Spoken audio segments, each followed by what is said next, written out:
Okay, so today we are going to look at another poem from our poetry anthology by Caroline Duffy. As you can see here, the poem is called Death of a Teacher, and we're going to read through it first. As we read, I'd just like you to see if you can identify any interesting poetic devices that Duffy is using, also any interesting word choice, and try and think about what she is talking about in the poem. So the poem is called Death of a Teacher, and it goes, "The big trees outside are into their poker game again, shuffling and dealing, turning, folding their leaves, drifting down to the lawn, floating away ace high on a breeze. You died yesterday. When I heard the hour, home time, last bell, late afternoon, I closed my eyes. English, of course, 3 decades back and me 13.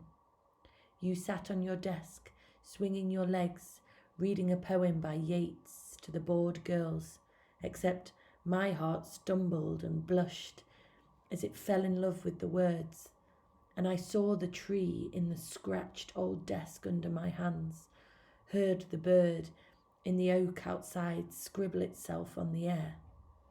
We were truly there, present, miss, or later the smoke from your black cigarette braided itself with the lines from Keats. Teaching is endless love, the poems by heart, spells, the lists lovely on the learning tongue, the lessons, just as you said, for life. Under the gambling trees, the gold light thins and burns, the edge of a page of a book, precious, waiting to be turned." So, hopefully you've had a little think. You can even pause the video now to have a go at having some ideas about the poem yourself first. That always helps, particularly to get you used to identifying techniques and really interpreting poetry yourself first. So if you would like to do that, you can stop the video now and return to it when you have annotated in pencil your copy of the poem. So if you're back with us or you decided not to do that, we're going to carry on with the analysis of the poem. So you do need to have the poem in front of you from your poetry anthology, which you should all have in your folders. Off we go. So first of all, a little overview you can see here. This is an overview of the whole poem to make sure you understand what it's about. So first thing to say is it's a very personal poem. It's written in the first person. It's related to memories and senses and experience and the death of somebody very admired.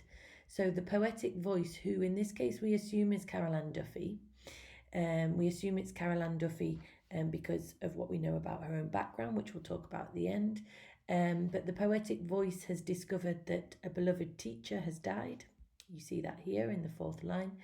And they're mourning the loss of this nameless teacher. And this teacher is important to the poetic voice because the teacher marked their life very profoundly, as we'll see as we go through line by line.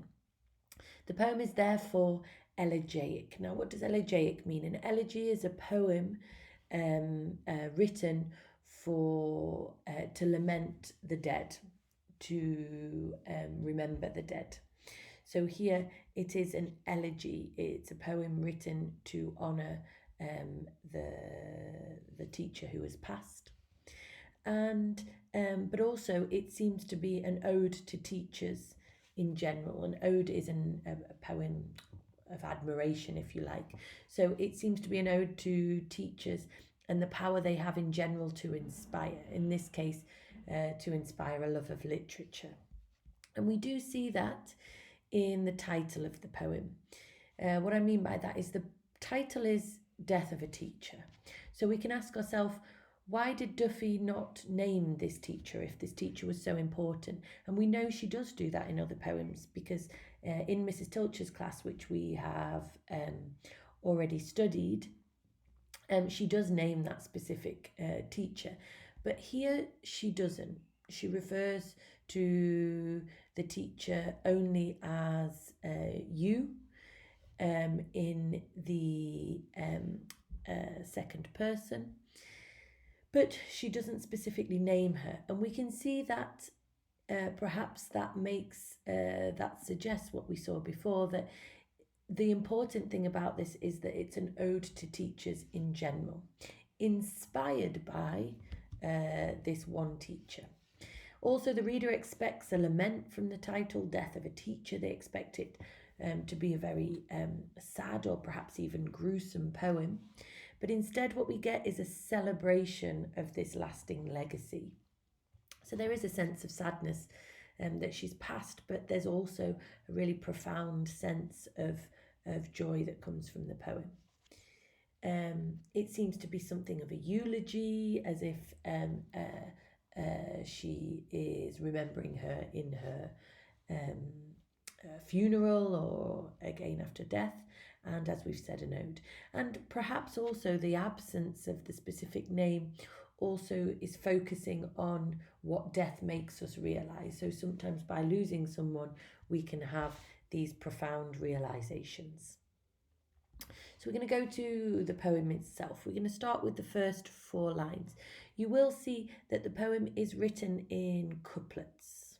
Okay, these aren't rhyming couplets like you will have seen in some other poems or in Shakespeare. If you've studied lots of Shakespeare, we see those heroic rhyming couplets at the end of scenes.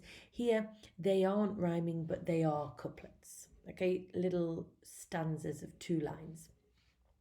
So this first one, here, what Duffy starts the poem with is she starts by establishing the importance and beauty of poetry in the imagination. So we get the sense that we're with the poetic voice as they start to write this poem, and the poetic voice is looking out the window and reflecting on nature outside. Except for she presents what she sees in such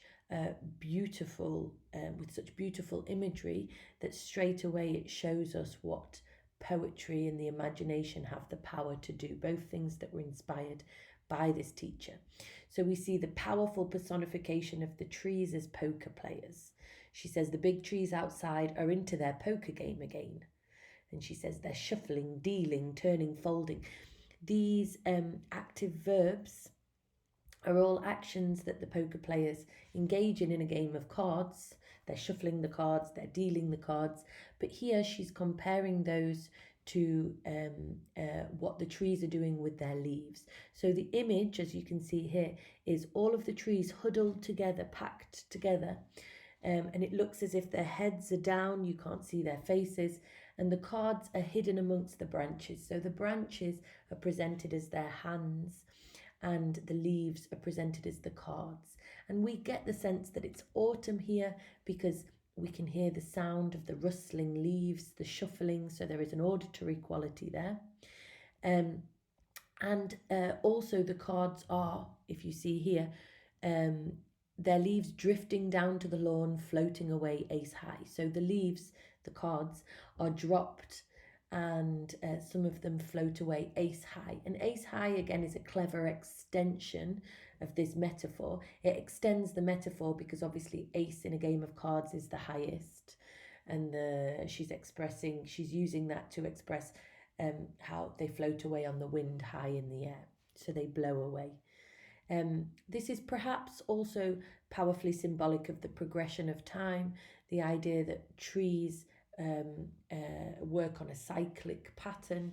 They drop their leaves, which and they go into hibernation, and that happens year after year. So showing that progression of time through that symbolism, perhaps. So that first image, as we've said, is Duffy doing what she does best, which is using the beauty of words to express quite a mundane image, which is the image of the trees rustling in the wind or in the breeze, as she says here. And following, well, we can also say these lines therefore really bring home